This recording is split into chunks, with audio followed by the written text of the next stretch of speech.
Oh my God. Hello, everybody. Are you ready for the 75th episode of Red Hoop Talk? Welcome, everyone. If you weren't quite sure where the hell you were in the internets, you are watching Red Hoop Talk, your native news and talk show produced by the Association on American Indian Affairs, which is the oldest. Don't let anyone else tell you different. Don't listen to NCAI. They're not the oldest. The oldest nonprofit serving Indian country since 1922, the Association on American Indian Affairs. We're celebrating let's see if I got my little thing to pop up. We are celebrating our 100 years of service in Indian country. Yeah, sorry, I'm just playing with all the little goodies I get to play with here on our StreamYard format. If you didn't know, we are going live to Facebook, to YouTube, and to Twitter. And all of your comments from those different platforms are going to show up here so we can talk with you, we can interact with you, ask us questions at any time. Let us know who you are and where you are watching from, and especially whose lands you're standing on right now. If you didn't know it, I'm Shannon O'Loughlin. I'm a citizen of the Choctaw Nation of Oklahoma, and I'm the CEO of the Association on American Indian Affairs. Sometimes people also call me an attorney. I try to be a good attorney, but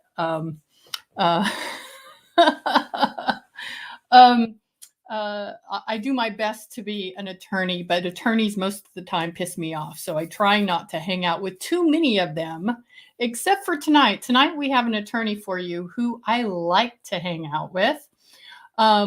Let's see. I'm coming to you from the lands of the Piscataway people, which is called Maryland today, which is just north of the head of the serpent, or what others call Washington, D.C. Please let us know who you are in the chat.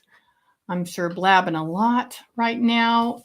One piece of news I want to share with you before we get on to our guest tonight is the Indian Child Welfare Act.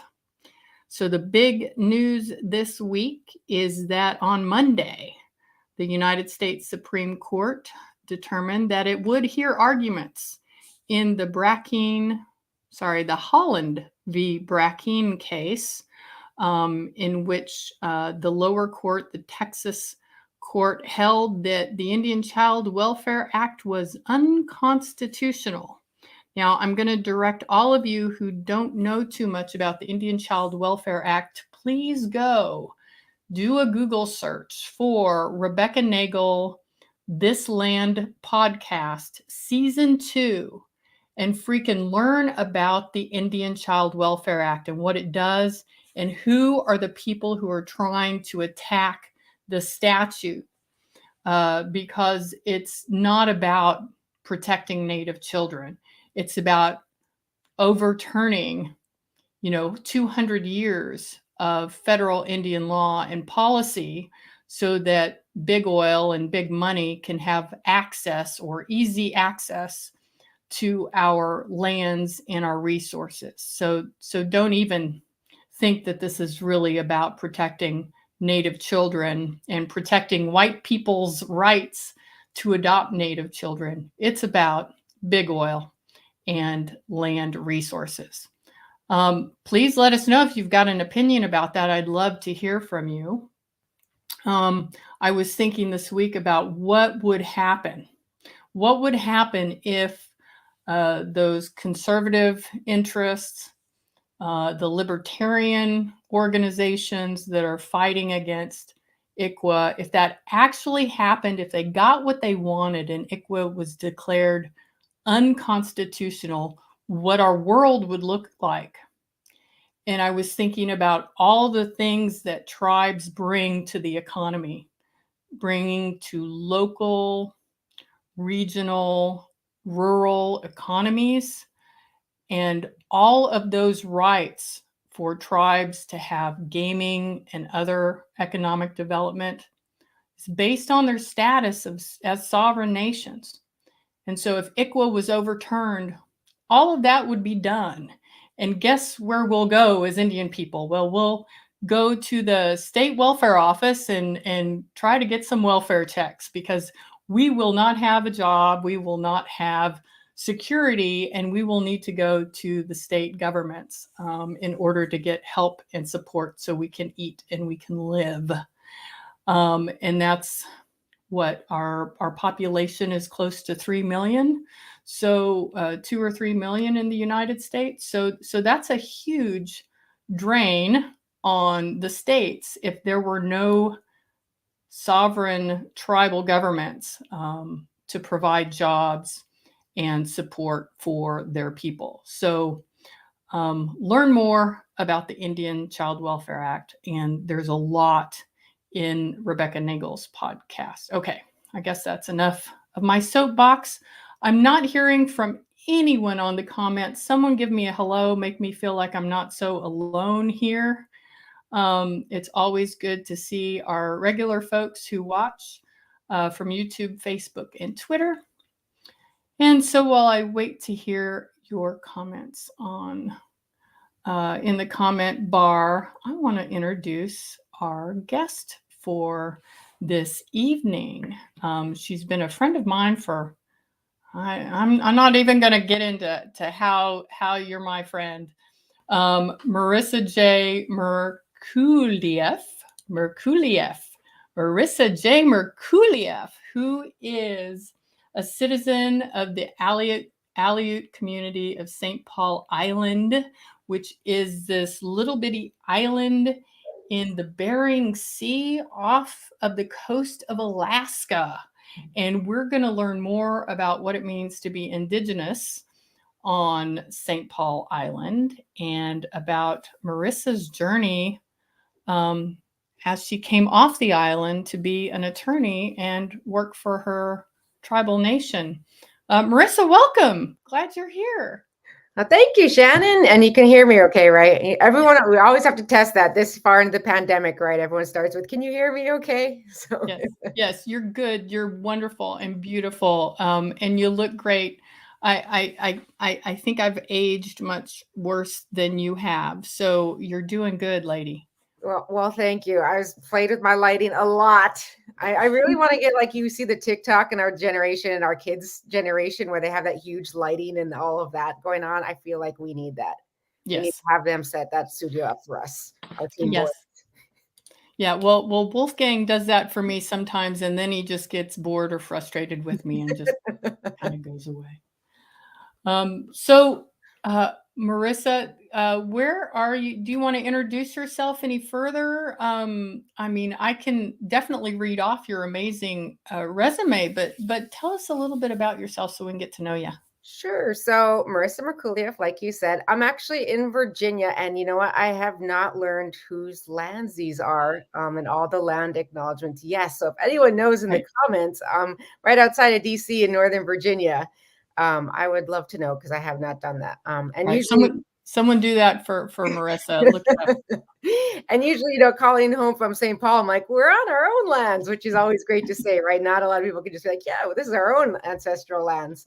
But yes, I am calling in from Virginia right now, and I do have my toddler in the background downstairs. So if you hear screaming, it's fine. No one's dying, and he's fine too. So, but yeah, so as you said, I grew up on St. Paul Island out in the Bering Sea. I left and went to school at Arizona State, and I did law school there too, and kind of had a long journey all around. Went to New Zealand for a year, worked for a tribe down there. On their co-management of their ancestral river, came back to work for my tribe and kind of doing the same work now, and not a river, but a marine ecosystem. So that's my long journey. Kids, husbands, all that in the process, you know, life. Well, then we're done now. That's our interview. You wrap that up in 3 minutes and life the end. Cut. Well, no. So you gotta. I want to hear what it was like to be a little Marissa girl running around St. Paul Island, and what it was like growing up there. Because my time with you, which always cracked me up, is that your seasonings that you use when you cook food are ketchup and Lori's salt. That's it. But that's because of what you all had growing up, right? That's what you're used to. That's part of your traditional. Yes, and Lee and Perrins, that Worcestershire sauce. That's the big one. And it's funny, I did a whole Amazon fresh order today just because we were out of ketchup. I was like, all right, I need to build an order around ketchup. Like, what kind of Aleut house does not have ketchup? But yes, that is right. Just growing up without access to all of that stuff. Yeah, so maybe we could start with like showing where St. Paul is on the globe. It might help people kind of understand why we grew up kind of so isolated and without all the wonderful seasonings and fresh fruit and all those things that most people take for granted. Yes. Let me get that up here. All right. So here is a map of the Earth, and it's probably really hard to see, but there's a little red dot right in the middle. And I think if we go to the second one, it will expand. Zoom in a little bit. Yeah. So I kind of did like the whole globe, and then you can see in Alaska where we are, same kind of red little circle under the Bering Sea sign out there. There we are. That's the Pribilof. So, and I put just a little facts about the distance from the mainland's 300 miles. And our largest city is Anchorage, is 800 miles. And that's where we fly in and out of, including all of our groceries and everything else. So we are pretty isolated, the Pribilof. So we have St. Paul and St. George are the two inhabited islands. And there's like 5 Pribilof islands, but only St. Paul and St. George has people. And that is what St. Paul looks like from above, volcanic, flat, no trees, no mountains. The whole island's 44 square miles out there in the middle of the Bering Sea. And our town is actually just one tiny, tiny little part of that island, at the very southern tip of what you can see. Yeah, we're way down that. So way even farther down. Just like the very, very little tip back there is like our community. And so the rest of the island is just natural, basically, where our reindeer herd kind of roams free. But yeah, growing up there, I mean, we don't have predators because we don't have trees and mountains. So it was very, very free. And it still is. I go back there with my 3 boys every summer, and they just get to run around and be boys, which is what we got to do as kids. Horrible internet service. Obviously, we didn't have cell service or internet when we were growing up. So my boys still don't. So when they go up, they're just disconnected. And it's actually the greatest thing, right? So that's our whole community, 450 people now, got about 188 houses, 1 school, 1 store. And that's the town. And yeah, we just got to run around and be kids and be free and not worry really about anything. And the fact that my boys still get to enjoy that experience in the same way, especially coming out of Virginia, it's amazing. Not much has changed. Can I show that drone video? Do you think that would be the drone video? So it's so cool now with technology, right? We have drones, and a lot of people at home have gotten into flying the drones and doing really cool aerial shots of the community. And I think those are really fun to share because they're just so pretty, especially they're all done in the summertime, which is the prettiest time of year. Yeah, this is great. And then you can talk while we're kind of so that long building around here. Store. And this was someone from home. It was his very, very first drone video. So he was kind of practicing, but you could see there's our church. We're Russian Orthodox because of our long story that we can get into later, and our houses. This was like the most beautiful summer day. And you really get a sense of our whole town, our 1 graveyard, our 1 store. It's all, there's no cement, there's no stoplights. It's just very, very natural still, I guess. That is our health center right there, that big white building. We do have a clinic, a really nice clinic, and it's pretty well staffed. We don't have actual doctors, we have PAs, but any kind of huge medical emergency, we do have to medevac. So planes will fly in from Anchorage and pick up the patient and fly back out. So it does get scary in life-threatening situations because it takes 3 hours to get from Anchorage, and a lot of times weather holds, you can't get in there, and then 3 hours to return.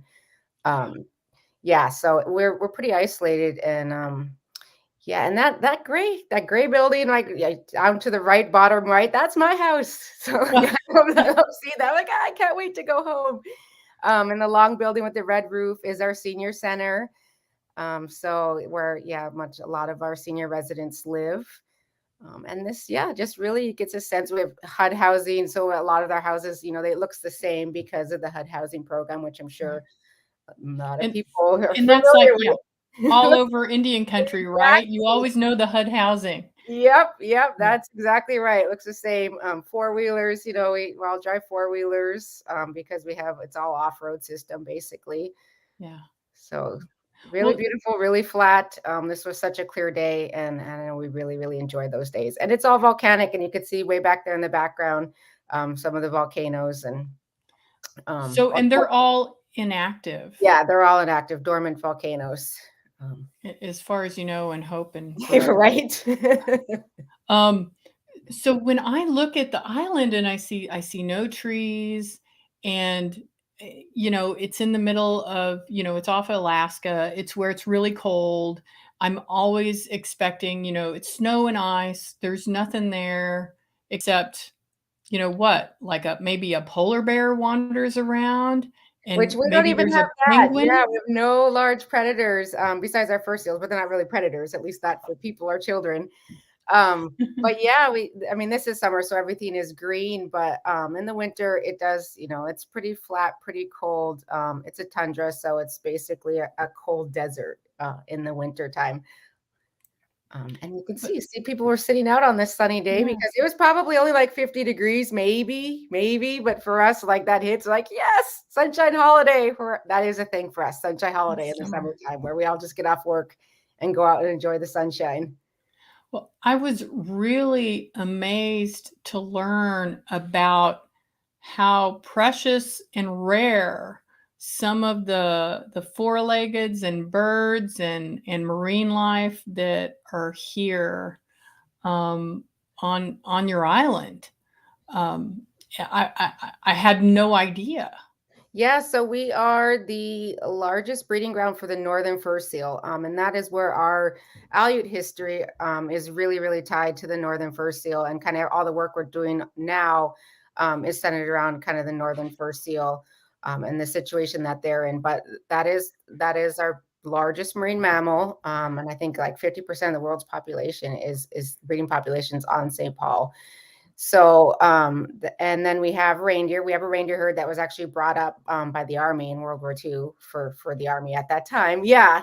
During an Aleut evacuation, all of our people, we have never wondering stories, I think, about Aleut history tied to something one way or the other. But reindeer herd was brought up from the Army, and that's still there. And we still subsist on reindeer and hunt reindeer. Now it's kind of more fun because we send it out for processing in Anchorage, and it makes it into, the ground beef basically, and reindeer sausage, based like you can use it like a cow, I guess, but much, much more natural. And then we have the Arctic fox, which I think the story is they came up like on an iceberg once long ago, and they still live there, and they just run all around with the fur seals. But interestingly, we do not have dogs. Under federal law, no dogs are allowed on the island because of the fur seal. So it may be one of the only places in the world that dogs are not allowed by law, but yet the foxes are just fine. And then, of course, we have cats everywhere, which I don't like cats, obviously, my nose. But a lot of seabird species. I think we have 350 different seabird species, and it's like more than like 2 million seabirds come to the island and nest in the summertime. So there's just huge diversity. Like our tourism is really centered around birders, people who just travel the world and looking for specific birds. And yeah, lots and lots of birds on St. Paul. And people refer to like the Pribilos as the Galapagos of the North because it's just really diverse. You wouldn't think so based on not having trees and mountains, but there's so much biological diversity in our ecosystem is just really, really rich and really important. It's got to be those volcanoes, man. Those volcanoes do it. Right. And so just between St. Paul and St. George, we're not far apart. I think like 30 miles, but our ecosystems are different. We have different species on the islands. Yeah, I'm sure it's just got to be the way that the islands were formed volcanically and differently and what evolved with it. It is really interesting. Wow. So, okay. So let's back up from that because I want to hear about what it was like for you growing up. And then leaving that? Like, that's what I couldn't imagine. How the hell was it leaving there to go to Arizona State University to go to law school? Right. And so I left. Well, we didn't have a high school on the island when I was growing up. We all went to boarding school in Southeast Alaska, in Sitka, and it was a state-run boarding school. So it was a public school, but a lot of us from a lot of the villages around Alaska had to go to that boarding school.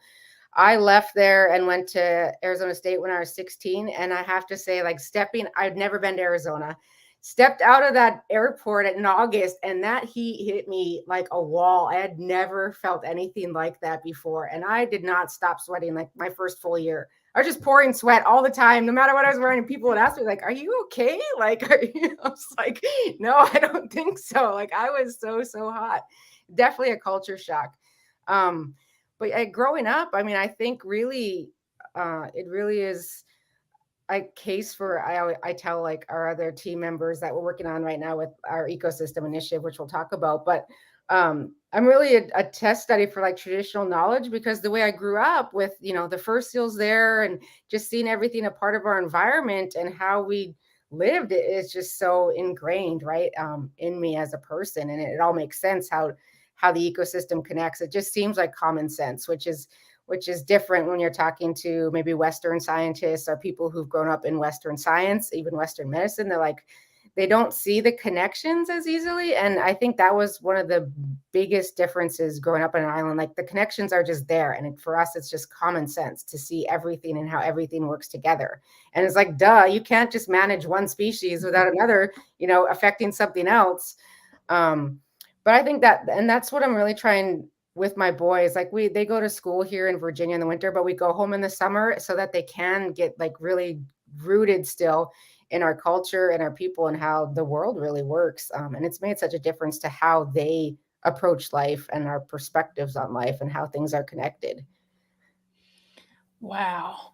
Were you ever lonely growing up on a 44 miles, right? That's how wide it is. 44 square miles. Yeah. Probably, but like, I don't remember ever being lonely, because we were always playing out. Like, we all just played out together, and there wasn't really cliques or anything. We all just played out together, and it didn't matter the age groups. Everyone was just kind of all together all the time. And it's still kind of the same way when my boys go home. Everybody's just together. You just enjoy being outside. And yeah, I didn't feel lonely. And I did, I left to go to boarding school when I was a teenager, so I probably missed those lonely years or those boredom years because I was in boarding school. But yeah, I only have good memories growing up. I probably just blocked out any kind of bad ones, I'm sure. But it's all like, we went to the fur seal harvest. We actually had a commercial fur seal harvest up until 1983, was when the U.S. government pulled out of the islands. Before that, the whole reason Aleuts were on the Pribilofs, when the Russians came over and colonized, they took Aleuts off the Aleutian chain to the Pribilofs. To harvest fur seals. And then the United States, when they purchased Alaska, was because of the Pribilofs. And most people don't know that. When the U.S. purchased Alaska, they didn't know about the oil or timber or any of those resources. It was all the fur trade happening on the Pribilof Islands. And the Aleut people were the slaves of making that fur trade happen. So we were the ones who were doing the harvesting for the Russians and then for the U.S. government. And yeah, it was a commercial harvest, 1983. And so as a kid, I remember going to the harvest. We would wake up really early before it was light so that the fur seals wouldn't overheat when you're kind of running them up to be clubbed. And that's how it was done. So we'd wake up, it was still dark, and we'd go out. And for me, I was a little kid, so it felt very community oriented. Of course, I didn't understand or know anything about the history of our people or why we were even doing this. But we were all out there, and I loved it. I was like, just felt like the community was there and we're all together doing something. And I just, my mom would go and help cut the seal, and I would like put my hands in the cavity where all the blood was, because it was like so warm, and then pull them out and then it would freeze. Yeah, like just things like that. And so we just felt like a community at all times. And then when the government pulled out in 83, we became halibut fishermen. That was kind of like the next thing. They're like, okay, we're not doing fur seals anymore. Now go be fishermen. And kind of started a boat program, and we all got boats and started commercial halibut fishing. which my dad still does. And my son, my 14-year-old, just started last summer fishing. So he gets to fish with his papa and learn all about halibut fishing. And so that's kind of where we're at now is halibut fishermen.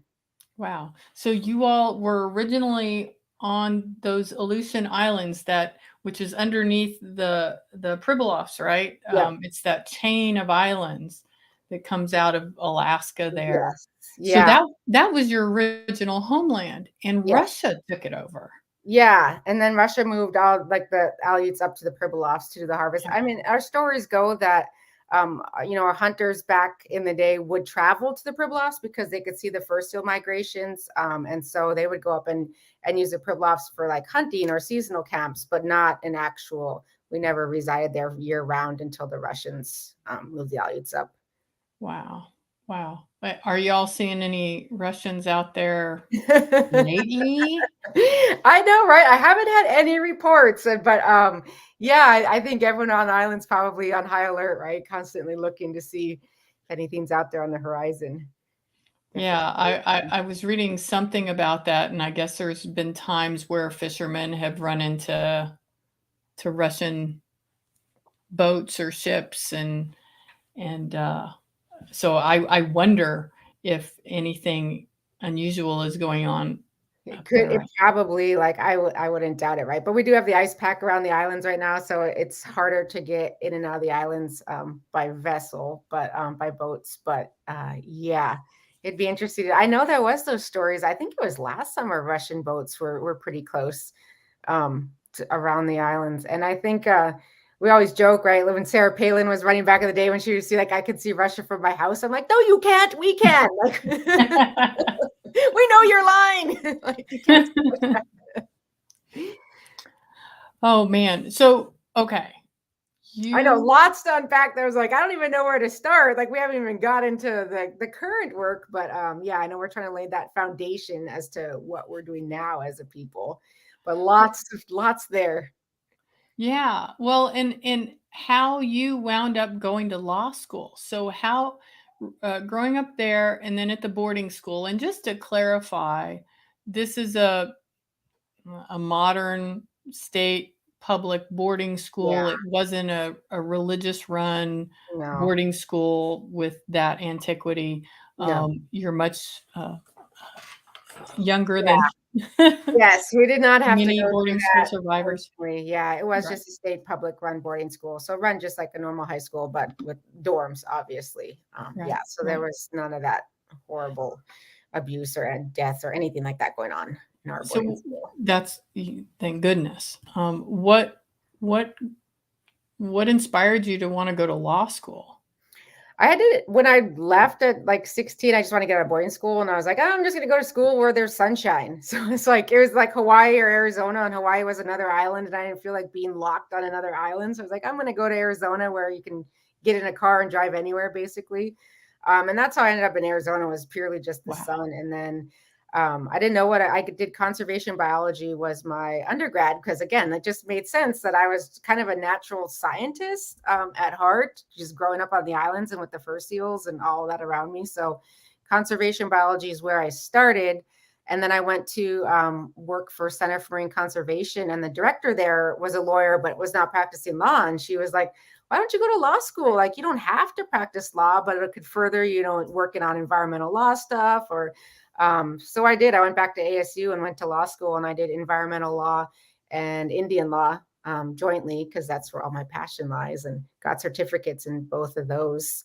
And then I moved back to Alaska for a year, and I did a clerkship in the court, and I was like, wow, this is cold and dark. I'm not ready. So I moved to New Zealand. I just decided, like, I'm going to move to New Zealand like right after this. And I just headed down there without knowing anyone, and ended up finding my way to a tribe there. And they were working in like everything that I'm passionate about. They were trying to get co-management over their ancestral river, which was the largest commercially utilized river in New Zealand. And it was a perfect fit. So I spent a year down there working on that co-management structure, and then returned home. Yeah. Well, so what was the difference between, your home community and working in New Zealand? Was there a particular place you were at in New Zealand or people that you were working with there? I was with the Tainui tribe, Waikato-Tainui, which is in the northern island of New Zealand. And yeah, it really was just total luck that my sister knew a doctor who knew a doctor down there, that kind of thing, who like said I could come stay with them when I got there. And like her dad was good friends with the CEO of the tribe. So she like introduced me, and then I met their claims advisor, and we just immediately clicked, and just a total luck roundabout way of finding, and I'm still like deeply connected to them. I just went back 4 years ago to see everybody, went back when they got the settlement over their river, and just stay connected and in touch with them. It's just, yeah. And it was so, again, it's like as an Indigenous person growing up on an island, it was very easy to just transition and work down there and understand immediately, again, like how this is their ancestral river. It made sense. It's all connected. Like, and we would be in negotiations with the British Crown, and they're like, well, what do you mean? Like the banks, you can't separate the banks from the water. I'm like, well, what do you mean that you can? Like, it just made sense, right? Everything is a whole. And that totally was a very natural approach for me. And I think that's why it works so well, working down there. Is just the same way of thinking. And of course, all of our Indigenous problems all over the world are the same, right? Like we have all the same issues that we're all facing.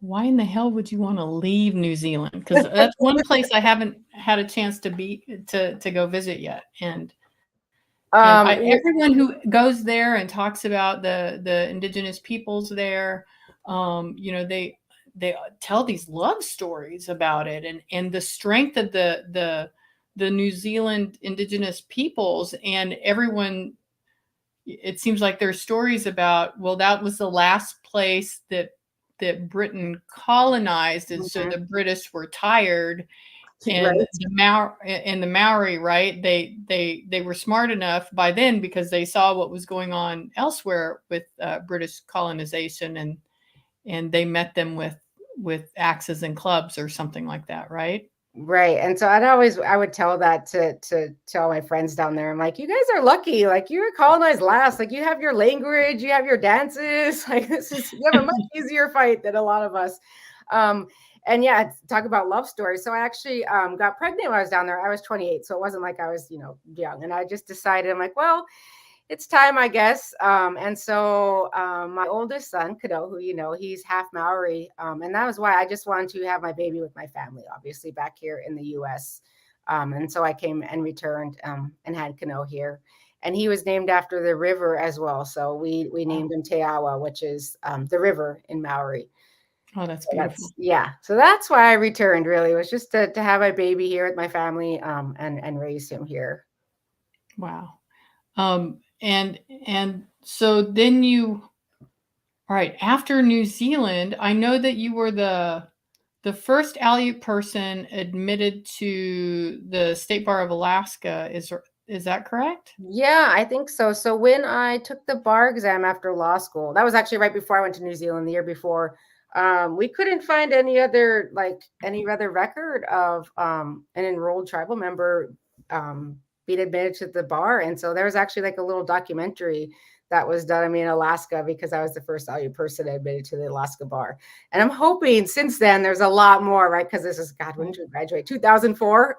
Hopefully there's a lot more since. But at that time, yeah, that we didn't have any information on any other enrolled tribal member being admitted. So wow. Cool.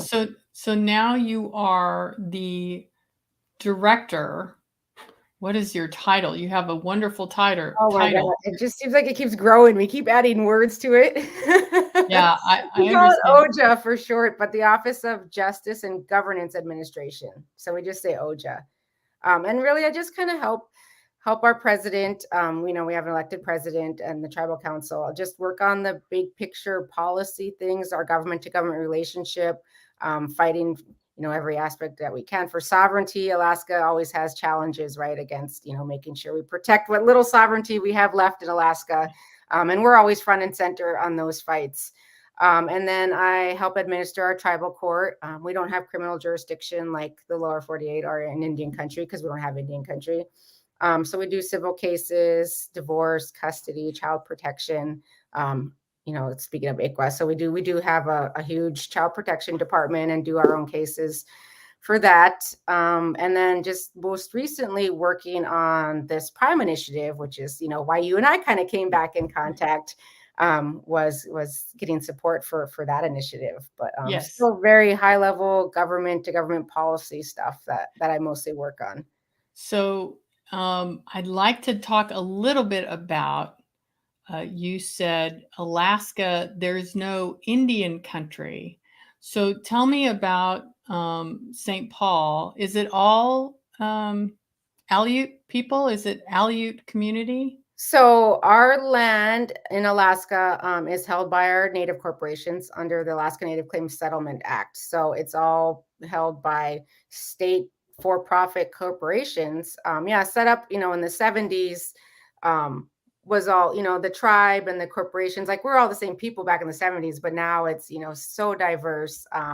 The corporations have a mission towards their shareholders. I'm not a shareholder of our regional or village, but I'm an enrolled tribal member. So you can kind of see how things really started to get different as time went on. So on St. Paul, pretty much, I think it's like 93% of the population is enrolled tribal members, and that does not overlap with shareholders of our village or regional corporation, but they own all the land, our corporations. And the resources. And the corporation can consist of non-Indians. It depends on the corporation, and I think that, like for the Aleut Corporation, it's all just supposed to be Aleut descendants, but there's shareholders all over the country who many generations past who have never been to the Aleutian chain or to the Pribilofs and don't know anything about our communities. So. And that's just the way kind of it's been set up, right? So shares just pass on and pass on and pass on down the generations, and people leave the communities many generations ago. And so for us as a fairly recognized tribe, we really, really hold on to that, and what little sovereignty we have been able to hold on to as a tribe, because it's tough not having the land, not having the resources. We don't have a tax base. Like, how do we make money as a tribe out there? And that's always been the struggle for all of our Alaska Native tribes is really the economic development without land and without resources. Right. I'm going to pull up your tribe's website. So I really want to get to, let's go to just before we get into Prime, there's a great website if you want to learn more about the community. I am putting the website into our chat, and it's www.aleut.com, and you can learn more about Marissa's homeland. Is there any place you would like me to go on the website? Do you want me to go to Prime so you can talk about that a little bit? Yeah, we can start talking about Prime, since that's the biggest thing we have going right now for us. And we do have all these other things. We had Alaska's first baseball team we found out as part of our history of St. Paul. Like, that's on the website. You can read about that. We have a beer that was brewed after us because this baseball team came out. And so we have the Pribilof Pounder by our local brewery in Alaska that started a beer. We're working on drones and being an FAA drone range out there. Like, we have so many really cool things going on. And we do a lot of, like I said, we try to find all different ways to build our economy, since we don't have the land or the resources. But with that being said, because we don't have the land and the resources, we do work very closely with our corporations and try to, maintain that cooperative relationship, just because it's for the benefit of the community. That's the only way to get anything done, is to all work together on that. But for us right now, what we're working on is the Pribilof Island Marine Ecosystem Initiative, and that's what PRIME stands for, Pribilof Island Marine Ecosystem. And the reason we kind of started this was our northern fur seals are in decline and have been in decline for quite some time. And even in just within my lifetime, it's just so noticeable how there's just so little left compared to what there was when I was little. And it's frightening. And there's a lot going on in all of our ecosystems, but out there in the Bering Sea, we have climate change. We're in the middle of commercial fishing. I mean, if anyone's heard of the deadliest catch, like those boats deliver to St. Paul. So we have extremely important commercial fishing going on around our islands, and that what our islands depend on. So we have a processing plant, like our economy is tied to commercial fishing. But all these things working together have impacted the seals, and they are in decline. So we knew we needed to do something. But what we didn't want is because of our long history with the federal government, we didn't want any more kind of Department of Commerce controlled anything around our islands. Whatever we came up with for conservation of our fur seals, we knew that we needed to be co-managers of that, and our tribal voices had to be equal with the federal government. So we came up with this initiative. It proposes 100 nautical miles around both St. Paul and St. George, and we are using the National Marine Sanctuary Act. And not because we want a sanctuary, and we all hate that word because it seems like it has a lot of negative meaning in Alaska, especially because you think of it's like no take areas or no fishing allowed. And it's none of that. It proved to be the most flexible tool right now in federal law without having to do all new legislation. Like our first seals don't have 10 more years to figure anything out. We need something now. So we're proposing the very first co-managed National Marine Sanctuary, co-managed with federally recognized tribes of St. Paul and St. George. And we did nominate that back in December to the National Marine Sanctuary Office. And supposedly should be hearing this month whether or not we make it into inventory. And then what that means is if we're accepted into inventory, it just means we've met the criteria of the Sanctuary Act. It's a very technical exercise. They just run through our nomination to see if it's nationally significant, if the ecosystem unique enough, whatever the criteria is in the Sanctuary Act. And we'll go into inventory. And from there, it could just sit forever. Or it's kind of very political from there as to what sanctuaries nominated move forward through designation. And we are in a very, very tough area in Alaska, in the middle of all these commercial fishing. Our state's very Republican, very business oriented, very economically driven. And that's what I think we're doing different in this co-managed approach, is that we are trying to, because our people need an economy, we need the commercial fishing, we need the fur seal conservation, we need the seabirds, we need all of these things to come back into balance. So we're approaching it in a way to bring everyone together in a collaborative approach, the commercial fishing industry, all the stakeholders, the environmental groups, to work on together what this sanctuary could look like, and how it would move forward in a way that doesn't lock anyone out, kind of meets all of these needs, which there are a lot of really, really big needs. But for us, I guess the way we try to let people know what we're doing is we're repackaging the sanctuary into what we're calling like an economic resilience area.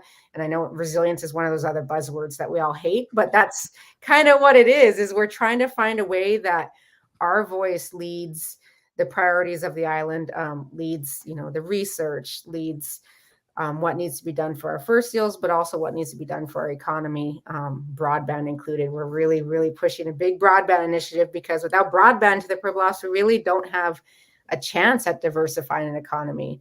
We are so isolated. We don't have any legal right to any of our resources. We've got to find something different. And kind of broadband's a way of that we're thinking of it is the future for us to find new ways to have an economy out there and still continue to live. Yeah, it's so difficult for the villages and the federally recognized tribes versus the Alaska Native corporations in Alaska and in your homelands, because you don't have tribal lands that you can. I'm assuming that you all are paying rent or have more. Who's the land owner? Yeah, Is that the corporation? It is. And so it's an issue to try to just build a house. You can't just build a house because the corporations don't sell land. So you can lease it, like for Luckily, under my house that you saw in the video, it's one of the original houses, so the land comes with that house, and we do own that piece of land. But my parents' house is in a newer part of town, the HUD part of town. They don't own the land, and they have like a 99-year lease for like $1. I mean, it's reasonable, but not being able to own the land and trying to get a bank to loan you money to buy or build a house, banks don't like that, right? They're like, we don't want to see a 99-year lease. You need to have land ownership. So it's tough. I mean, it's tough for homeowners. It's tough. A lot of people want the tribe to build more houses, and we're like, we don't own land. Like, where could we build you a house? Like, you need to go approach the corporation and try to get them to let us build on their land. And it's, yeah, a lot of that goes on. So then the work of the tribal court is really not about jurisdiction. It's more about relationship then, right? Exactly. Yeah. So we do have, we have civil jurisdiction over our tribal members, like custody and divorce and stuff, but we really are a problem solving court. Our judge is more like a mediator, and we don't accept cases that are heavily contested, because I'm like, we're not set up. How are we going to enforce that? Right. We don't have a police department. We don't have any way to go out there and like get compliance. So we tend not to accept cases where, yeah, there's a lot of dispute going on. But we do have is a cross deputization agreement with our police department, which is a city municipal government police department, which is an arm of the state of Alaska. And we have the first cross deputization agreement in Alaska for those police officers who are not local. They're all usually hired from off island to enforce tribal law. So we do have tribal code, and they will issue citations, all civil. It's the nonviolent, kind of like the misdemeanor level crimes, but they're all civil. And we've have a great working relationship. So yeah, it's all built on relationships. It's all very cooperative, and we're all in the same community. So obviously it seems like, of course, the police should want to work with us because we're all there in the same community. And the tribal government has access to services that, of course, the state court doesn't do, right? It's just jail time, which, doesn't help our people. We need all those access to services, and the tribal government can do all of that. Wow. And yeah, for those of you who are interested in learning more about the tribal courts there, I saw that the codes, the laws were available online as well. On the website. We do have on our justice tab, I think we have a really great historical trauma bench book that our judge wrote, as well as kind of how to approach, healing some of our historical trauma through justice systems. That's kind of cool. That was like our project 2 years ago. We always get like big projects we'll focus on a lot, and then we'll move on to the next big thing. Yeah, I love it. And it's so beautiful. I'm going to make a donation to get that, because that looks like a beautiful piece of work. All right, back to Prime and the work that you're doing. Are people causing harm to the environment as it is now? Or is it all climate change? It's combination. Of course, climate change is going on out there. But with commercial fishing activity, even the best commercial fishing practices, it's still a commercial fishing practice. You still have a boat out there. You still have marine debris is a problem. There's a lot of things. So yeah, so I think marine debris slides with the fur seals with the nets around their necks. This is the marine debris. We have a huge marine debris cleanup program through our ecosystem conservation office. And if you pull them up, I'll show you why. Oh, you had videos in there. Hold on. Oh, the sounds of St. Paul, I think. Yeah, that was the sounds of St. Paul. I missed that. Let me get this up and share it here.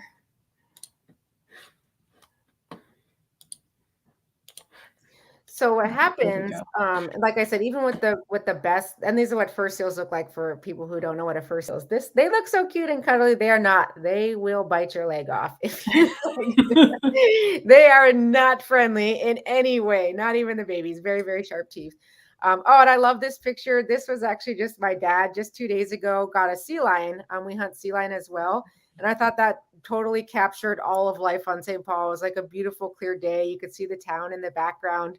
And he had just got the sea lion. I was like, this captures everything right here in one picture about why living up there is so great. But yeah, so the entanglement. So with even, like I said, the best commercial fishing practices, which there are a lot of very responsible commercial fishing industries going on around the island, even still, right, there's still debris that comes off those boats, not even purposely. They lose nets, the weather's rough. A lot of trash comes to our island, not just from fishing boats, but what you can see here is down in the lower right hand corner is all those nets and line, and those all are from fishing vessels from around in the Bering Sea, and they eventually wash up on island. And of course, all these plastic things, the birds eat them, all the stuff that you've probably seen in commercials about why plastics are bad on beaches. Same thing. But for us and the fur seals, if you go to the next slide, you should see what happens with these fishing nets is our fur seals get entangled and the nets wrap around their neck. And we have a pretty big marine debris cleanup program every year where we go and like spend a week just trying to clean the rookeries before the seals come back to the island, because they're gone all winter and then they come back for the summertime to have their pups and breed again. Huge cleanup. We try to get all these nets off, but these seals can become entangled in them. And then we try through our eco department to disentangle. We'll try to get out there, and it takes, a few really strong men with some long poles and some nooses to get the seal captured and then cut the net off. But yeah, I mean, that's just one example of how we're impacted, how our environment's impacted from what seems very harmless, like a net just falling over water. But this is what happens. Yeah, you mentioned the fur seals being cute and cuddly, and Robert Noonan said, "I knew a girl like that, cute and cuddly, and she bit my nose off." I think most cute cuddly girls can be like that, right? Absolutely. But yeah, so lots going on for our fur seals. They have interactions with the fishing vessels out there. Their food is mainly pollock, which is a huge commercial fishing industry, important to the world. It makes the filet-o-fish sandwiches at McDonald's that most people know, and that's the pollock fish from around the Bering Sea. So there's a little bit of maybe competition that goes on for the fur seals trying to get pollock with the same time as the pollock fleet. Lots happening for our fur seals. That kind of drove us to this new initiative of trying to find a way, because like I said, we have a huge processing plant for pollock. And if we just lost that fishing industry, if we just cut it off by like an ESA listing, our community still wouldn't survive. So, I mean, we have to find a way to be able to achieve all of these goals at once, which is tough, obviously. There is no very clear answer at all. So what are we looking at here? What is this picture? This is a picture of our breakwater. And in the background, so it's our breakwater and the fishing fleet right there. That huge building in the background is Trident, is our processing plant. And probably like a crab boat or I can't tell, but that huge vessel there is delivering some sort of fish or crab. I don't think it's crab because it's summertime. But those huge fishing fleets, those big boats, they're not us. They're not local. And for the most part, they're not Alaskan. It's a lot of Seattle fleet fishes up around there. A lot of big dynamics with the politics, which kind of leads me, I guess, one of the big things for our initiative, and maybe it's helpful to some of the listeners, is what we did a year ago as we're trying to gear up on this politically. It's hard to do this right by yourselves as a small nation. So we did become steering committee members of two really, really important groups. And I just wanted to share those because it made such a huge difference to us forwarding the Prime Initiative. We joined Businesses for Climate and Conservation Action, which was a new one that came around just for the Biden administration. And I think I shared the website with you, but that really was brought together a whole bunch of really skilled, really smart people that were trying to find a way with exactly what we're doing, balance businesses with conservation. Like when 30 by 30 came out, there's a lot of uproar, like you're just locking off everything. That can't be the way to go forward because it kills economies, especially local economies. So we're trying to find a new way to bring balance and bring that voice to a national level. And this was one of the ways we did it, was through BCCA.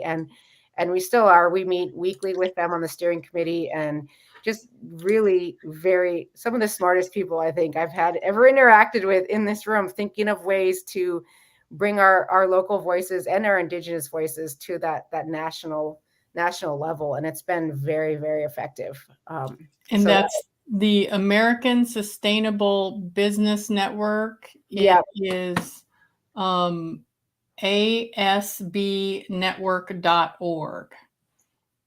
Right. And then businesses for, so we are on the steering committee for that. And that has brought in a lot of people that we've now even contracted with directly that we met through BCCA to help us with this. One of our main consultants we met in BCCA, our economist who's going to do kind of a case study around prime and what in economic dollars conservation and ecosystems and diversity mean. And that's one of the big things, is trying to show people, native cultures, indigenous-led management, and diversity all has dollar attached to it. Like, but how do you quantify that, right? And so we have an economist that we brought in to work, and that we met through BCCA. So just really kind of important connections.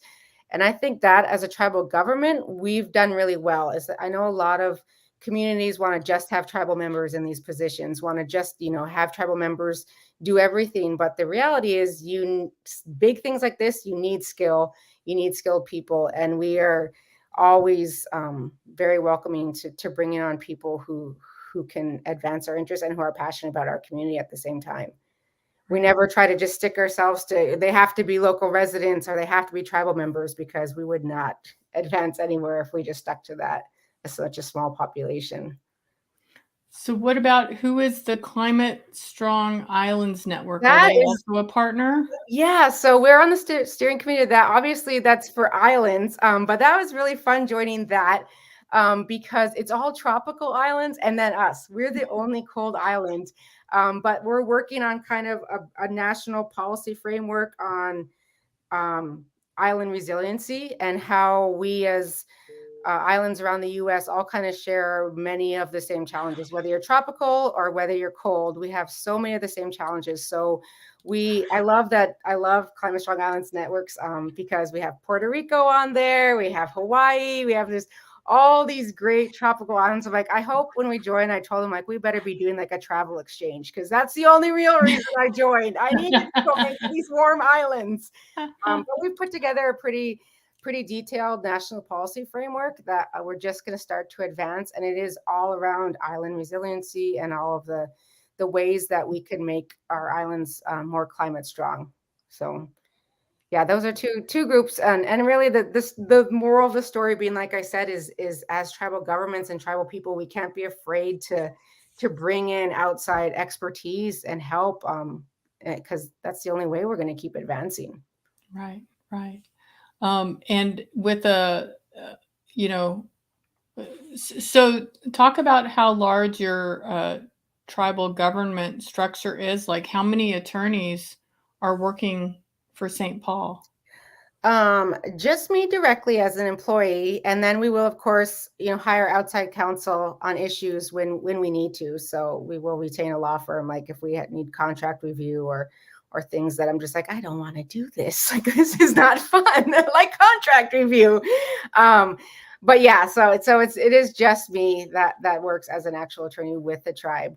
And then like our ecosystem conservation office, our director has a PhD. She's a doctor, and her staff, just one of our staff in there, just gained a PhD, full of scientists. Again, none of them tribal members, none of them local, but all very driven, very passionate, very connected to our community, and really an important part of the team. And trying to show, we had a meeting earlier today with an organization who, an environmental organization, not at all connected to our community, probably have never been there. They decided that they were going to maybe bring an Endangered Species Act listing for our fur seals. And in this kind of political climate, it's like, why would you even think about doing that without talking to the local indigenous people, right? Like, shame on you. But we joined and we met with them, and the president and I were on. Of course, we're tribal members. We have our history. And then we had our eco director, who's not. But the president and I could just feel my blood boiling, like, when she's like, yeah, we're thinking about an ESA listing for fur seals. And like, so many cuss words come to your mind, like, no, you are not, without speaking to us. But I was, my point to them was, I was like, this is a different era. Like, I'm an attorney, I'm a tribal member. I'm like, we have a PhD, a doctor on staff who's been studying the fur seals now for a decade with us. Like, we're a different people, and we definitely do not need these outside organizations coming in and telling us what our fur seals need. Like, we've been connected to them for thousands of years. And that era is over. And that was kind of our message today. But yeah, just trying to show that we have skill, we have education now in our tribal government, like we have capacity. And we've worked really hard to build that capacity, and we don't need disconnected environmental organizations coming in and deciding what's best for us. Yeah. Yeah. Well, what would happen? I mean, if the seals became an endangered species, how would that affect your own subsistence? Right? Yeah, so subsistence maybe not so much, because the Steller sea lion is listed, and but we're not a breeding ground for them. They are around the island, and we hunt them subsistently. What I think, for us, number one, on just a self-determination, sovereignty, that's for us to decide, right? If we want to do an ESA listing. But it would also, what I was trying to explain to them is, like, because everything is so connected, because we need the pollock industry, we need the processors, and we have nothing right now to pivot to. I hate that word, but that's what they use, right? We don't have an economy to pivot to right now. We can't just decide, let's list the fur seals and see what happens. Like, that's not an approach for us, because what's left is our people are just there scrambling with the consequences, and these people are not. It's the same thing as if the pollock fleet fished the very last fish, they're out of there, and it's our people left standing with the consequences. It's the same thing for an ESA listing. It could be devastating to our local halibut fleet, where if we get locked out of areas that the fur seals need, but that we also fish for halibut. It'll be devastating if suddenly the pollock fishery just gets shut down for the fur seals, because then our processing plant closes and we're left with nothing, not even broadband at this point. So it's like, you can't just come in and decide what's right for a species without thinking about the indigenous people who are tied to that species. Right. And that was really, really the message. It would be devastating for us at this point. And our president kind of outlined, they're like, for us, that's like Putin's red button. Like, you don't push that until the very last resort. If there's nothing else left, that's the nuclear option. And we're not there. And it's not up to them to decide, if we're there or not. So we've talked about fishing and the fur seals and the marine waste and rubbish. What about climate change? What are you all seeing? We were talking earlier, and you said, this time of year there's ice all around the island. So you're not seeing, people aren't fishing, or are they? Not our local fleet. So we just do halibut fishing in the summertime. It's usually crabbing that goes on in the winter, and the crab unfortunately just crashed, and there's a lot of crab closures. And it's actually, the crab industry is much more aligned with us than any others, because they need habitat protection. They want to see recovery of their crab species, and they deliver on St. Paul. So we need them too. But it's usually crabbing in the winter. And I'm not as good on the science. This is why I love having our eco director on, who has that PhD. And I'm like, oh, Lauren, this is a good question for you. We do have a lot of climate change effects, though, that are going on. And I see it all the time, even in just Facebook posts of people at home. We have seabirds that do mass die-offs, and they're just like lined up dead on the beach, which is just like shocking to see. There's a lot of maybe just little things that nobody would notice, but that us as people who've been out there for so long, we do notice these things. Of course, there's erosion that's going on. Our cemetery is about to go off a cliff. So we have like the tribal government's doing this huge project to try to build up like a big wall so that, we don't have our ancestors going over the side from erosion. Lots of things like that happening for us that seem like no big deal maybe to people, but for us it's catastrophic. Right. You only have so much land and so many places to go on a 44 square mile island. Though, I quite often think that some of our elders need a jumping off place. It's like, okay, you're done. Yeah, although I'm not sure we want to see those caskets and bones going over the side. I'm just like, oh my God, could you imagine? Although I wanted to be an archaeologist to start out. I did want to be an archaeologist until I realized we don't have a lot of bugs on the island. That was one of the big things. When I got to a hot place, I realized there's really, really big bugs. And I wanted to be an archaeologist in Egypt. And I'm like, oh God, those are some like huge bugs. That did not work out for me. Well, and that's what I always thought. one of the things I thought that was funny about you, because I grew up in Oklahoma where there was just nothing but bugs, right? And you'd see a bug and kind of freak out. It's just not a part of what you're used to, living on the island, and not knowing that, if you were just some rando on the street that I met and you were freaking out because of bugs, I think you were some kind of debutante or something. No, that happened actually when I was in Oklahoma once. Like something landed on me, and I was like trying to be very chill and calm because I knew everyone around me was used to bugs on them, but it started like flapping, and then I just started screaming and running. I'm like, I'm sorry, I tried to push through, but the flapping on my body was too much. Yeah, it's just. Yeah, we don't have much bugs. And even we started to get like weird spiders coming in on that, of course, with like, stuff coming in.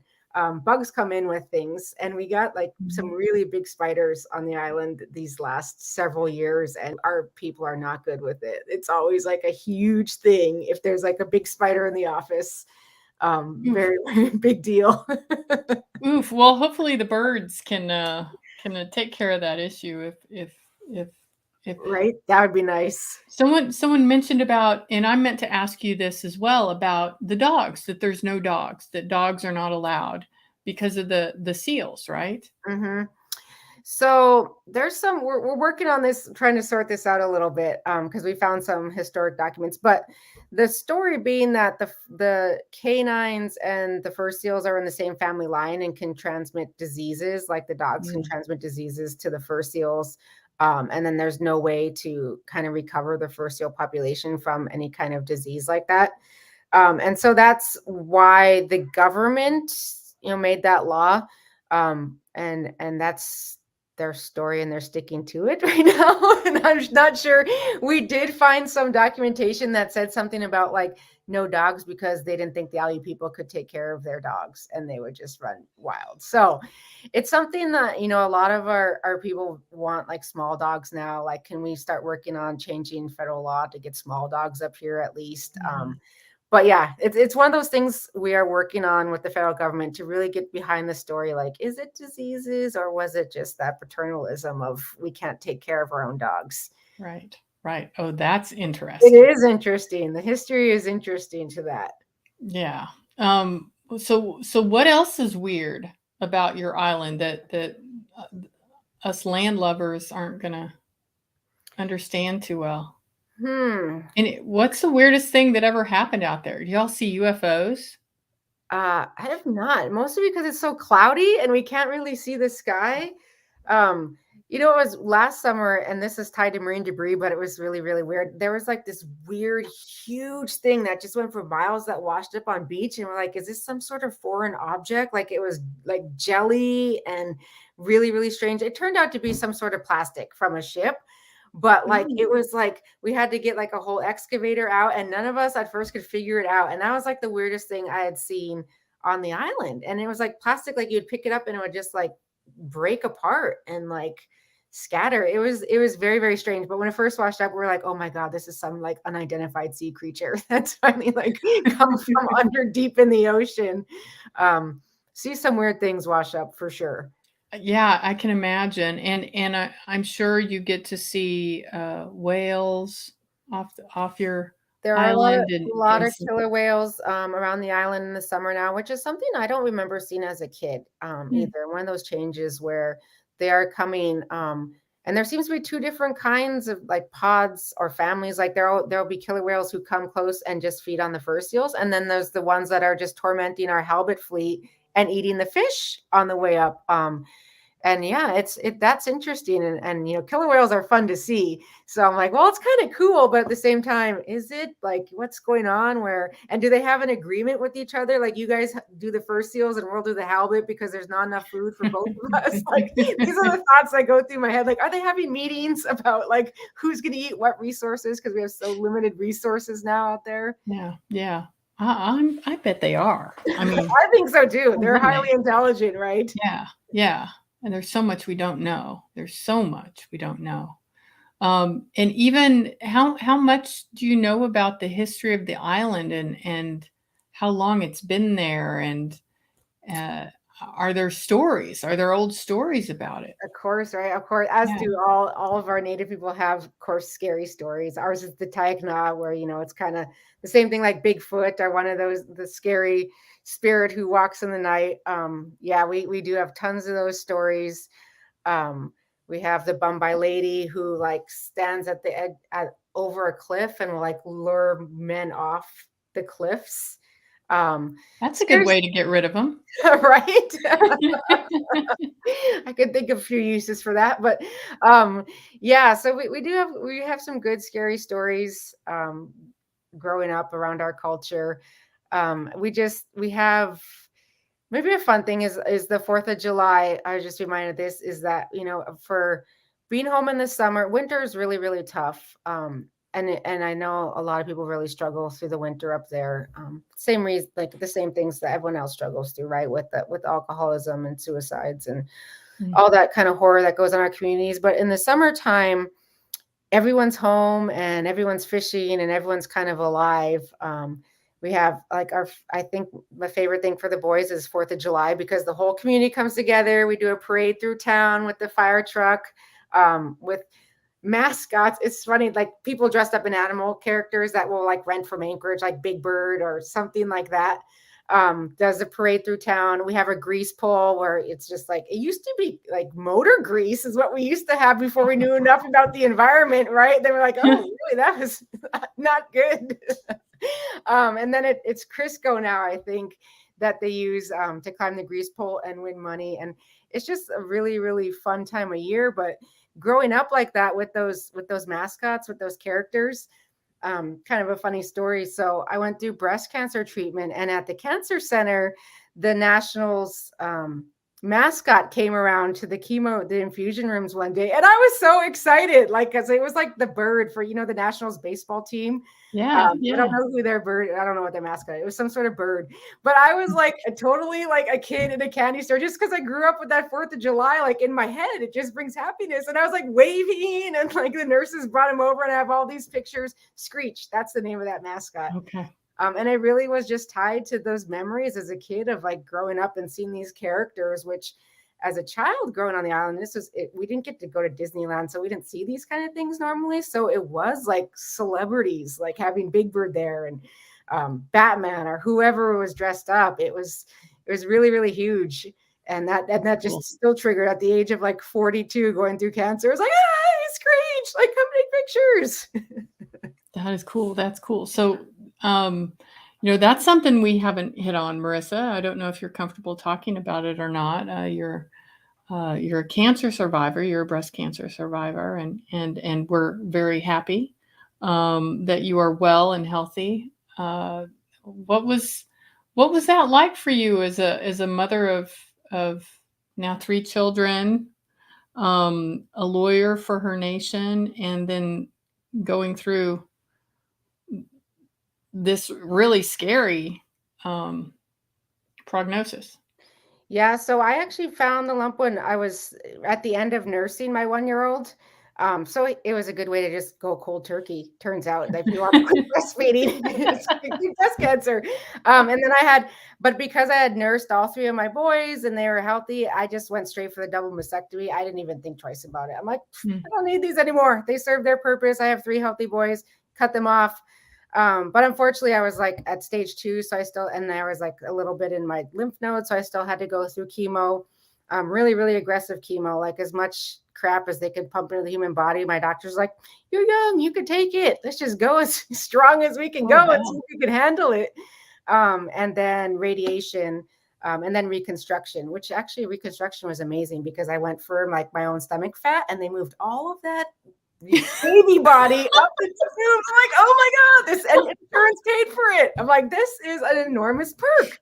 Like I have now a flat stomach with no stretch marks, perk, another perk of breast cancer. But I'm probably my mom and my dad, they moved down from Alaska, from the island, to be with us in Virginia while I went through chemo. And I think that is really what made the difference for me. I've been able to just get through all of that with basically no problems. Like I kind of flew through that. And one of my friends just told me the other day, she's like, you've ruined it for all women, because now everyone's going to be like, well, Marissa had cancer and she was doing just fine. Like, get up and just, take care of your kids. Like, but it was because I had such an amazing support system. And luckily, I joke about this a lot, because working with Prime in the Biden administration, the Biden administration is all about tribes, and they reach out for everything on consultation. And what do you guys think about this and that?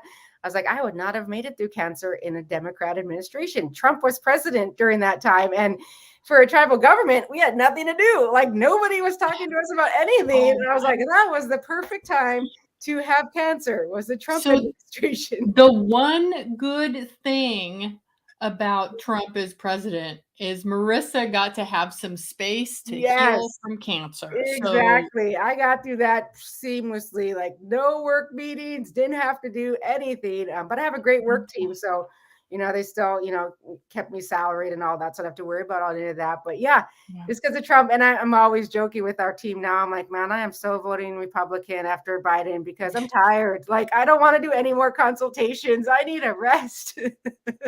Yeah, the only thing is that next what will come is termination after no consultation. Right, so exactly. I know. Yep. Wow. Oh, there's a let's see, Lauren. Yeah, so Lauren is our director of our ecosystem conservation office, who I've been talking about, Dr. Divine. And she knows everything science about our islands. So check this out. She says, this is what the Aleut Community of St. Paul Island is dealing with for prohibition of northern fur seals. Section 216.82, dogs prohibited. In order to prevent molestation of fur seal herds, the landing of any dogs at Pribilof Islands is prohibited. Wow.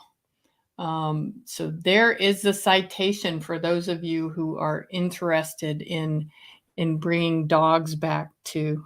Yeah, I have mixed feelings on that. Like, I had a little dog through college, which I did not think through. Another thing, like, when I got to college, I'm like, I'm getting a dog, and then not realizing I have to go home every summer, and I'm like, oh my God, what do I do with this dog? But a tiny little dog, and I'm like, those would be cute on island. But then at the same time, yeah, just like seeing like our cats run wild all the time, like, maybe I don't want to see the dogs just running all over and pooping. Like, I go back and forth on that myself. Yeah, well, you have other animals every once in a while, don't you? I've heard of turtles, and don't your boys have? Yeah, we do. We have some kind of animals to torture. We have a Russian tortoise who we've named Kosika, which means Russian in Aleut. So, like, yeah, we got a tortoise. And St. Paul does allow like things like that, like little, birds. We had a turtle growing up, ferrets, kind of little things like that. Although maybe not ferrets anymore. I heard some sort of drama around the ferrets, but yeah, just no dogs. Just no dogs. Wow. So what are plans? I don't know. What's your plans for your next 5 years of life? What kind of stuff you think you're going to be working on for your tribe, or just in life? So I'm really hoping that we can get this sanctuary designated before the end of the Biden administration. That right now is like our biggest goal. We're putting all of the effort into Prime. It's really what we see as the future of our islands. And if we can't get it, we're not sure what the next best thing is, because we're hoping to drive, federal dollars, a research facility. We already have infrastructure, broadband, like all these different ideas. Like I've been mentioning, the non-commercial fishing opportunities are to come through Prime. And we're putting all of our effort into that right now to try to see that through before Biden's out of office. And I guess that's kind of, it's like a day by day thing. And our team, we always joke that it's like flying an airplane while building it, our Prime strategy, because it's constantly every day we're shifting based on what stakeholders have, said, or rumors we're hearing, or the administration's pretty easy, right? It's an easy sell for co-management with federally recognized tribes over a marine area. They're like all about that. But we are in Alaska, which is fully Republican. We have a Republican delegation. We have commercial fishing. So we spend all of our time just really trying to sell prime to the Republicans. And that's really based on the economic diversity and all the opportunities that they can see with locally led economies. But that's our effort. That's it. It's like, we got to get through prime. And then I guess if we don't succeed, we'll see what happens at the end of Biden. And if we do, I'm hoping to just turn it all over and go retire in Hawaii and like unstrand some turtles or something way more fun. So well, and you would think that, what would the Republicans that are on the mainland care about St. Paul Island? It's all tied to the commercial fishing. I mean, it is just such a billion-dollar industry out there that it's just, we can't fly under the radar on this one, which a lot of, other national marine sanctuaries around the country are smaller areas, not as a hotbed for commercial fishing, and they can, get those designated pretty quickly and seamlessly. Not for us in the middle of the Bering Sea. Like it is. Yeah. So I know the association sent a support letter for the sanctuary. Is there anything else that people can go to or do to help support what you're trying to create there with Prime? At this time it was like we're waiting to go into inventory, and so once we're there, that's kind of where we'll re-strategize again and maybe like look to who our partners need to be, who can help us here or there. So we're kind of in a lull, which is nice, and it usually lasts like a week, and then there's some new crisis in time. But like we're all trying to enjoy our little lull at the moment before we head into inventory, and then fires just burst out everywhere. But yeah, at this time, there's nothing besides, I guess, getting educated. All these resources that we've shared through this talk, it's just kind of really understanding where we're coming from, and that this isn't about a fish grab or closing off commercial fishing. I think that's been like our biggest message, because that's what we really need people to see. Like this is about, self-determination and economic resilience and flexibility, while being able to bring everyone together in a collaborative way and work on our fur seals, which need action like right now. Yeah. Wow. This has been an incredible learning experience for me, Marissa, and I'm really grateful for your time and your energy on these issues, and to better understand who you are as a human being, and not be so picky at you when I see a bug coming for you.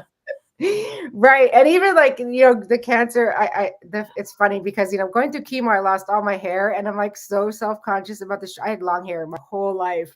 And just sharing those kind of quirky stories, because we always have a group chat with our consultant, whose name is Noah, and we're always working with Noah, the agency, and our consultant's Noah, and it's a pain in the ass, but Noah and Lauren and I, and when Noah first joined, I was like always texting about how dumb my hair was in these shows, and I was like, no, I'm not vain. I was like, I went through cancer, and now I am really self-conscious. And like, even sharing with you, you're like, do you have a picture without sunglasses? I'm like, no, because I got to cover up this weird hair growth after chemo. I don't see anything weird about your hair, Marissa. It looks Well, starting beautiful. to get like more normal and level, but like it's funny after chemo, like a lot of people say like, oh, after breast cancer, women's hair go back curly and thick. No, I got none of that. I still got like the thin, straight, boring hair. I was hoping for like, one more perk besides the reconstruction, like the thick curly hair. It would have been nice.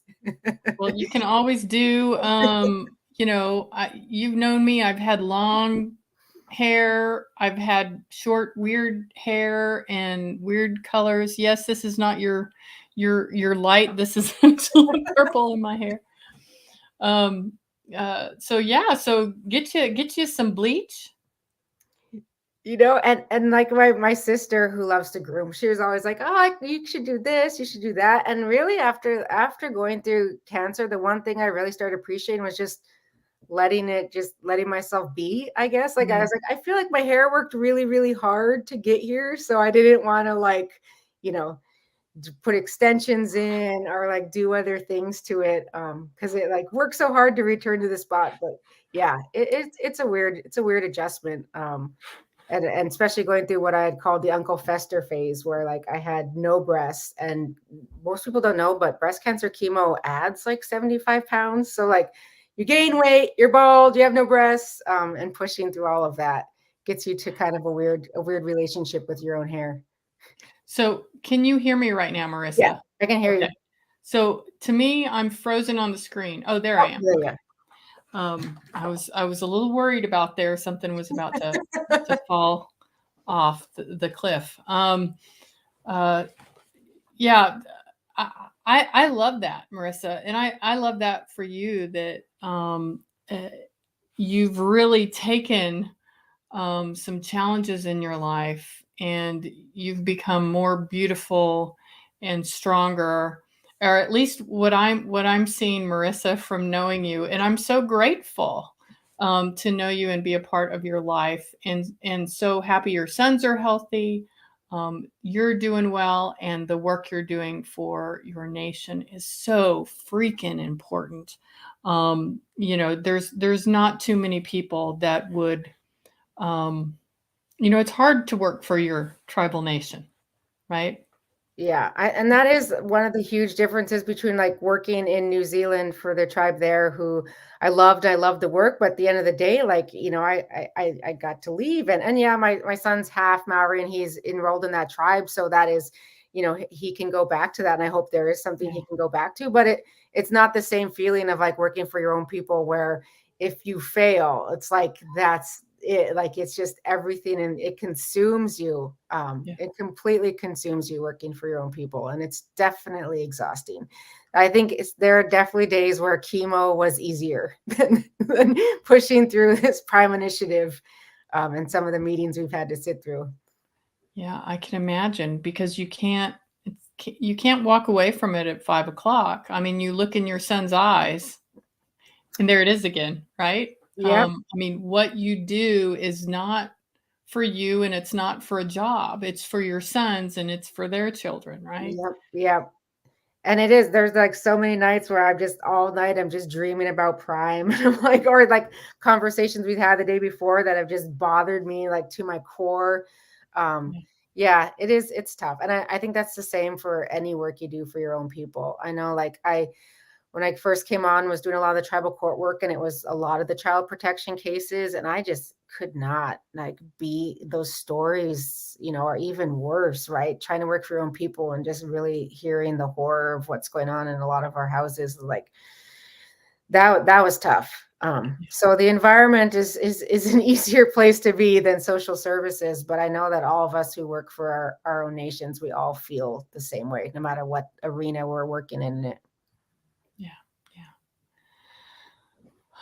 Well, Marissa, should we call it a night? What do you think? Yep, I'm good. I really enjoyed catching up with you. Yeah, and it's funny because we don't live that far, but we haven't seen each other in person in so long. And our boys are, oh, geez, the last time they saw each other, maybe they were like 9. How tall is Kano? He's How tall is Kano? 6'2", and What? continuing to, yes. So my mom and my mom's side, my grandpa and my uncles were all over 6'5", and Kano is getting that height and shooting up like a weed. He's so tall. So Wolfgang is just about 6 foot. Like he's just like there. So so he's taller than all of us, but 6'2". Holy crap! Because you're a little pipsqueak. I am. I'm only 5'3". Yeah. Yeah. It's ridiculous. And then of course I have Hamati, who I think was born just full size. Like he hasn't grown since. Yeah, but he's got a strong spirit. He's got a Yes, big yes, spirit. yes, he does. Yes. And I haven't got to meet your newest family member. Oh my gosh, my toddler. So my husband, I'm remarried, and my husband's from St. George. The island is just south of us, 30 miles. And yeah, we have the most stubborn, obnoxious toddler, like combining St. Paul and St. George personalities into one little human.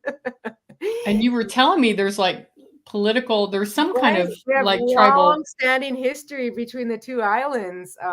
Even though we're not very far apart, like we for whatever reason, from our parents above, there's always been tension, and now we've put that into one tiny little person. So he's quite the attitude.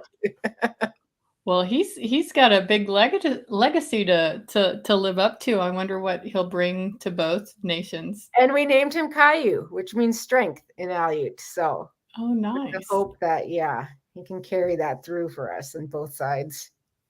Well, that's beautiful, Marissa. I'd love to keep you on here, and we'll just close out together if that's okay.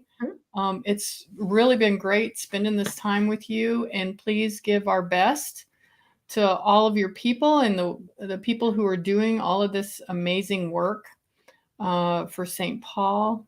I'm trying to pull up I always forget what to say at the end of the show and who I need to thank and all of that stuff. So I want to thank all of those who commented in the chat. Thank you for participating with us. We really appreciate your viewership.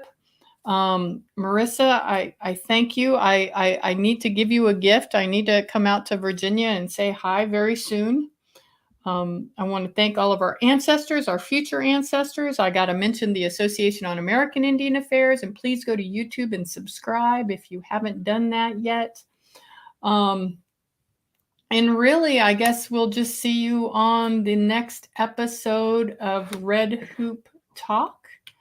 Remember that everything is sacred, and together we can make a difference. Thanks, Marissa. Thank you so much, Shannon. Thanks, everyone. Good night. Good night.